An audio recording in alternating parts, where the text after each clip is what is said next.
कि इस वक्त हिंदुस्तान ने पाकिस्तान के ऊपर एक ऐलान जंग कर चुके हैं। किसी को आप थप्पड़ मारें और वो दूसरा आदमी कहता है कि मैं फिर थप्पड़ ही समझा, वो थप्पड़ हमने समझना है। आपका सिंतास मुआहदा जो आपका इंडस वाटर ट्रीटी है, हिंदुस्तान ने पहली बार जिस तरह इन्होंने मुअत्तल किया है, इसका मतलब है कि हमारी वाटर इकोनॉमी वो तबाह बर्बाद करना चाह रहे हैं। उन्होंने अपने मिलिट्री अटैचीज वापस बुला लिए हैं, डिप्लोमेट्स वापस बुला रहे हैं। आपका जंग अजीमों में जंगों में यही होता है, अटैक फाइनलाइज करने से पहले या अटैक करने के पहले यही होता है। हम लोग समझ जाएं मुल्क कहाँ पे किस नहज पे खड़ा हुआ है। आप मेजर आपको मैं चीज़ें मेरी ट्वीट्स देख लें। मुझे मीडिया के साथियों ने कहा है कि जी आपकी ट्वीट्स बड़ी सख्त है, मीडिया मालिकान डर रहे हैं चलाने से। और भाई वो हकायक पे मबनी है। अपने फॉरेन एक्सचेंज ज़रा मुबादला आप देखें, आपका महीने 1.5 महीने का नहीं है। इस वक्त आप मुल्क की हालत देखें, सूबों में क्या हालात हैं। नेशनल कोहीजन की, कौमी हम आंगी की ज़रूरत है। कौमी हम आंगी, आपका क्या ख्याल है आसिफ अली जरदारी जो ICU का पेशेंट है वो स्पीच करके देगा, या आपका जो प्राइम मपेट जो है, प्राइम मपेट मपेट होता है आपका कठपुतली, प्राइम मपेट शोबाज शरीफ करेगा? इसकी तो कोई बात सुनने वाला तैयार नहीं है। और कौन करेगा? एक शख्स है, उसका नाम है वजीर आजम इमरान खान। वो जेल में बैठे हुए हैं और ये लोग यहाँ पे कह रहे हैं कि जी हम लोगों को मोबिलाइज करेंगे। नहीं हो सकता।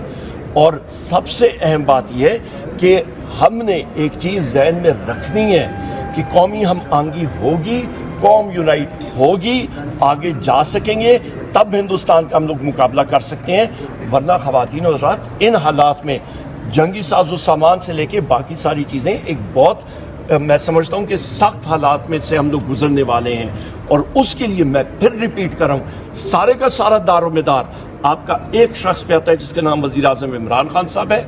उनसे मशावरत करना, उनको बाहर निकालना, ये मुल्क के लिए, इस कौम के लिए, इस कौम की मुस्तकबिल के लिए सबसे बड़ी बात है। और मैंने अपनी साथियों से बात, मैं रीमा बीवी से थोड़ी देर पहले रीमा आपा से बात कर रहा था, मैंने कहा मैं पेशेंटगोई कर सकता हूँ कि हालात, और मैं पहले भी कहता रहा हूँ, हालात इस तरह के होंगे कि ये खुद फॉर्म 47 वाले ये वज़ीर आज़म इमरान खान साहब के पास जाएंगे और कहेंगे जी आप आएँ और मुल्क को मुत्तहिद करें। बहुत शुक्रिया। मैं दफ्तर से रिपोर्ट मंगा रहा हूँ। रिपोर्ट आने के बाद 1:15 बजे हमें कहा गया कि मैं ये केस नहीं सुनूंगा, ये मैं फ़ाइल वापस भेज रहा हूँ, और साथ कहा कि आज ही ये चीफ जस्टिस के पास जाएगी।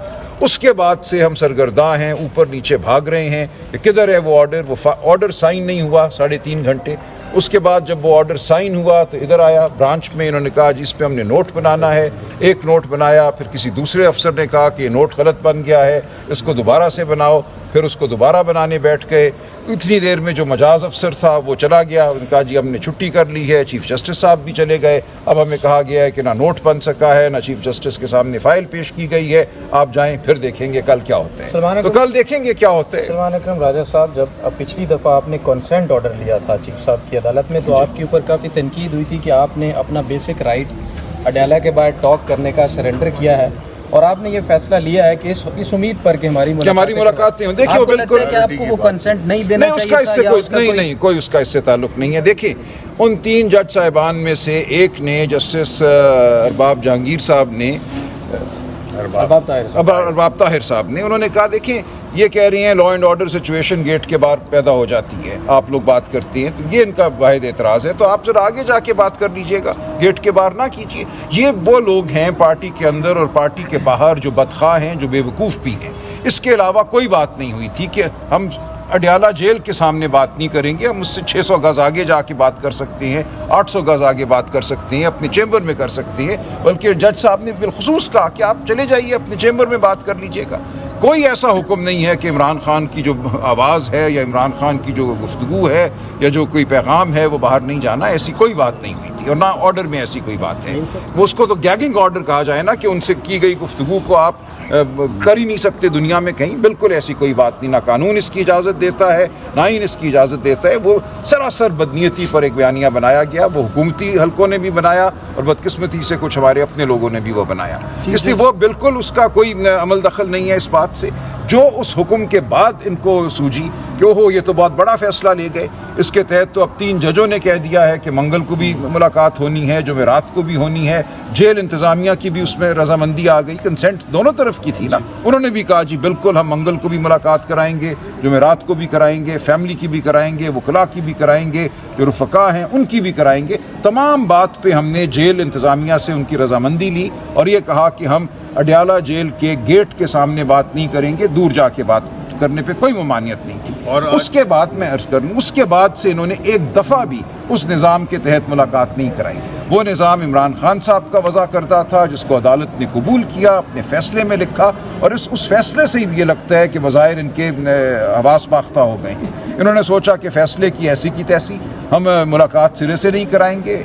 अगर हम लिस्ट देते हैं 6 की तो उसमें से 1 की करा देंगे। बहनों की एक भी मुलाकात नहीं हुई 22 मार्च के बाद से। इसी तरह जो रुफ़का हैं उनकी तो मुलाकात नवंबर या अक्टूबर से नहीं हुई। तो बिल्कुल सरासर जो फैसला है, जो कानून है, उसकी खिलाफ वर्जी की जा रही है। आज भी मुलाकात का दिन था, 6 लोग हमने आज भी लिस्ट दी थी, उनकी मुलाकात नहीं कराई गई। लिहाजा ये तमाम अमल जो है मावराए कानून है, ये अदालत की तज़हीक है और हम यहाँ खड़े हैं अदालत के लिए। हम अदालत को याद करा रहे हैं कि ये आपका हुक्म है, अदालत को इतना तामुल क्यों है अपने हुक्म की तामील कराने पे। जी शुक्रिया। जी देखें, बुनियादी तौर पे आज हम आए थे, अलीमा साहबा ने भी कर ली होगी। हम लोग सुबह से तकरीबन 8:55 से लेके अभी तक, अभी हुए हैं 5:21। अभी तक हम लोग अदालत में हैं, इस्लामाबाद हाई कोर्ट में, और दोपहर से एक फाइल क्लर्क की तरह हम सारे जितने भी हम लोग हैं, अलीमा साहबा, अलीमा भी आप आगे आइए आप, हम सारे के सारे फाइल क्लर्क की तरह हम लोग फाइलों के पीछे हम लोग पूरी ब्रांचों में जा रहे हैं, उसकी पैरवी कर रहे हैं, निकाल रहे हैं, और कि आगे फाइल लगे। देखिए यहाँ पे इमारत से आपको मतलब आपको अदल नहीं मिलता, आपको इंसान अदल देते हैं। लिहाजा हमारी यही अभी हम लोग तवक्को करते हैं कि कल चीफ जस्टिस साहब एक लार्जर बेंच बना के हमारी मुलाकात कराएंगे वज़ीर-ए-आज़म इमरान खान साहब से। आज भी हम लोग जस्टिस साहब के सामने जब पेश हुए थे, मेरी उनसे एक ही इल्तिजा थी। मैंने कहा जस्टिस साहब, मैं हो गया या शिबली फराज साहब हो गए, हम लोग इंडिविजुअल्स या इनफरादी तौर पे शिबली फराज या उमर अय्यूब को साइड पे रखें।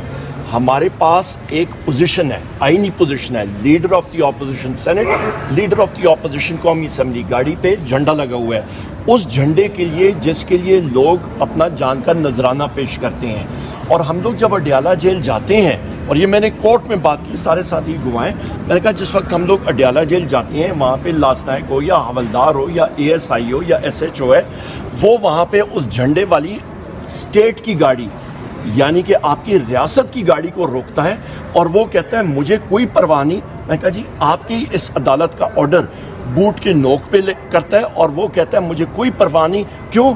क्योंकि अंदर जो आपके इंटेलिजेंस एजेंसी का कर्नल है उसका हुक्म है, यानी कि आपकी खुफिया एजेंसियां जो हैं वो निज़ाम अदल और आपके स्टेट और रियासत के ऊपर आ गई हैं, हावी हो गई हैं। जब ये निज़ाम होता है तो फिर मुल्क में अफरा तफरी होती है। हम लोग यहाँ पे इस निज़ाम को सपोर्ट करने के लिए आए हैं। हमने जज साहब से भी ये कहा कि हमें बताएं हम आपकी कहाँ पे मावनत कर सकते हैं, क्या कौमी असम्बली में कर सकते हैं? हम अपनी इल्तिजा इस अदालत के सामने पेश करेंगे, और कहाँ पे करेंगे?